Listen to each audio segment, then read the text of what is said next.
امداد نہ ملی، موت مل گئی۔ رحیم یار خان میں الراک حادثہ، بے نظیر انکم سپورٹ سینٹر کی چھت گرنے سے 8 خواتین جاں بحق، 50 سے زائد زخمی۔ افسوسناک واقعہ نواحی علاقے چک نمبر 125 کے قریب مارکیٹ میں پیش آیا۔ 200 خواتین امداد کے انتظار میں تھیں کہ کمزور چھت اچانک گر گئی۔ زخمی خواتین شیخ زیاد اسپتال منتقل۔ علاقے میں سوگ کا سما، ہر آنکھ اشک بار، ہر دل اداس۔ افغان طالبان اور فتنہ الخوارج کے خلاف پاک فوج کی مؤثر کارروائیاں جاری ہیں۔ متعدد خارجی ہلاک۔ کرم سیکٹر میں افغان طالبان اور فتنہ الخوارج کی متعدد پوسٹیں تباہ۔ سیکیورٹی ذرائع کا کہنا ہے کہ آپریشن غضب الحق اپنے اہداف کے حصول تک جاری رہے گا۔ ایران کا امریکی اور اسرائیلی جارحیت کے خلاف اظہار یکجہتی سے پاکستان سے اظہار تشکر۔ جارحیت کے مقابلے میں ایران کے ساتھ یکجہتی اور حمایت پر حکومت اور پاکستانی عوام کا تہہ دل سے شکریہ ادا کرتا ہوں۔ ایرانی وزیر خارجہ عباس عراقچی کا ایکس پر پیغام، کہا کہ دونوں ممالک نے ہر مشکل گھڑی میں ایک دوسرے کا ساتھ دیا۔ ایران اپنی حاکمیت اور علاقائی سالمیت کے دفاع کے لیے ثابت قدمی اور استقامت کے ساتھ کھڑا ہے۔ عباس عراقچی نے ٹرمپ کا دعویٰ رد کرتے ہوئے کہا کہ ایران نے کسی سے مذاکرات کے لیے رابطہ نہیں کیا۔ ایران سعودی عرب پر حملوں میں ملوث نہیں۔ آبنائے ہرمز کھلوانے کے لیے ٹرمپ کی اپیل کام نہ آئی۔ جرمنی، برطانیہ، فرانس، جاپان اور آسٹریلیا کا آبنائے ہرمز کی حفاظت کے لیے اتحاد کا حصہ نہ بننے کا فیصلہ۔ چین نے خاموشی اختیار کر لی۔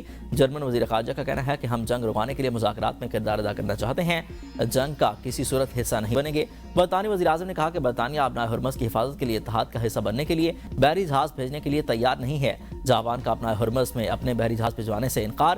جرمنی کا آبنائے ہرمز میں یورپی مشن بھیجنے پر تحفظات کا اظہار، کہا کہ یورپی مشن بحیرہ احمر میں جہازوں کی حفاظت میں مؤثر نہیں رہا۔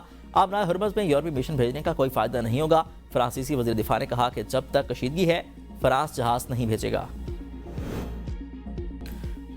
آبنائے ہرمز کے تحفظ کے لیے چین سمیت 7 ممالک سے رابطہ کیا۔ اگر انہوں نے مدد نہ کی تو ہم یاد رکھیں گے، نیٹو نے مدد نہیں کی تو اس کا مستقبل بہت برا ہوگا۔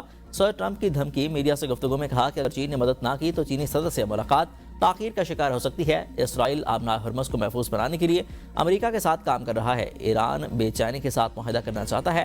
ہم ان سے بات کر رہے ہیں لیکن مجھے نہیں لگتا کہ وہ تیار ہیں۔ ہم نے ایران کی فوجی صلاحیت کو 2 ہفتوں میں ختم کر دیا۔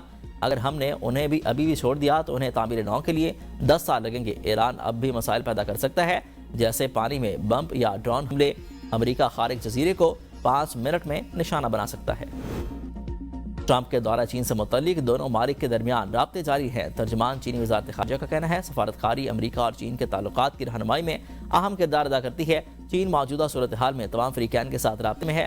چین خطے میں کشیدگی کم کرنے کی حمایت کرتا ہے۔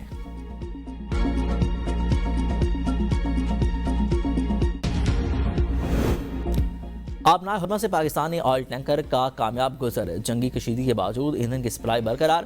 بحری جہازوں کی ٹریکنگ کے مطابق پاکستان کا خام تیل سے لدا ٹینکر کراچی کامیابی سے آبنائے ہرمز عبور کر چکا ہے۔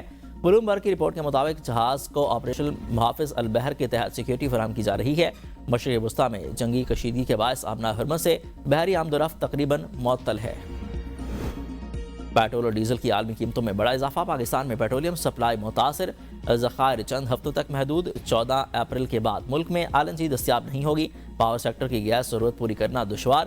سینٹ کی قائمہ کمیٹی برائے پیٹرولیم کے اجلاس میں سیکرٹری پیٹرولیم نے بریفنگ دیتے ہوئے کہا کہ اس وقت ملک میں خام تیل کے ذخائر 11 دن، ڈیزل کے 21 دن، پیٹرول کے 27 دن، LPG کے 9 دن، جبکہ GP1 کے ذخائر 14 دنوں کے لیے موجود ہیں۔ SP ڈیزل کی عالمی قیمت $88 فی بیرل سے بڑھ کر $187 فی بیرل تک پہنچ گئی۔ پیٹرول کی قیمت $74 سے بڑھ کر $130 فی بیرل ہو چکی ہے۔ سیکرٹری پیٹرولیم نے کہا کہ عام حالات میں عرب ممالک سے تیل کی سپلائی 4 سے 5 دن میں پاکستان پہنچ جاتی ہے۔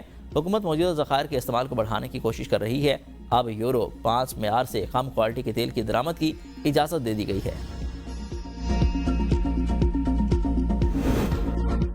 وفاقی حکومت کا کفایت شعاری پالیسی سے بچنے والی 23 ارب روپے کی سبسڈی دینے کا فیصلہ۔ سبسڈیز سائیکل اور رکشہ رکھنے والوں کو فراہم کی جائے گی۔ 30 ملین 2 ویلرز اور 3 ویلرز کو سبسڈی دی جائے گی۔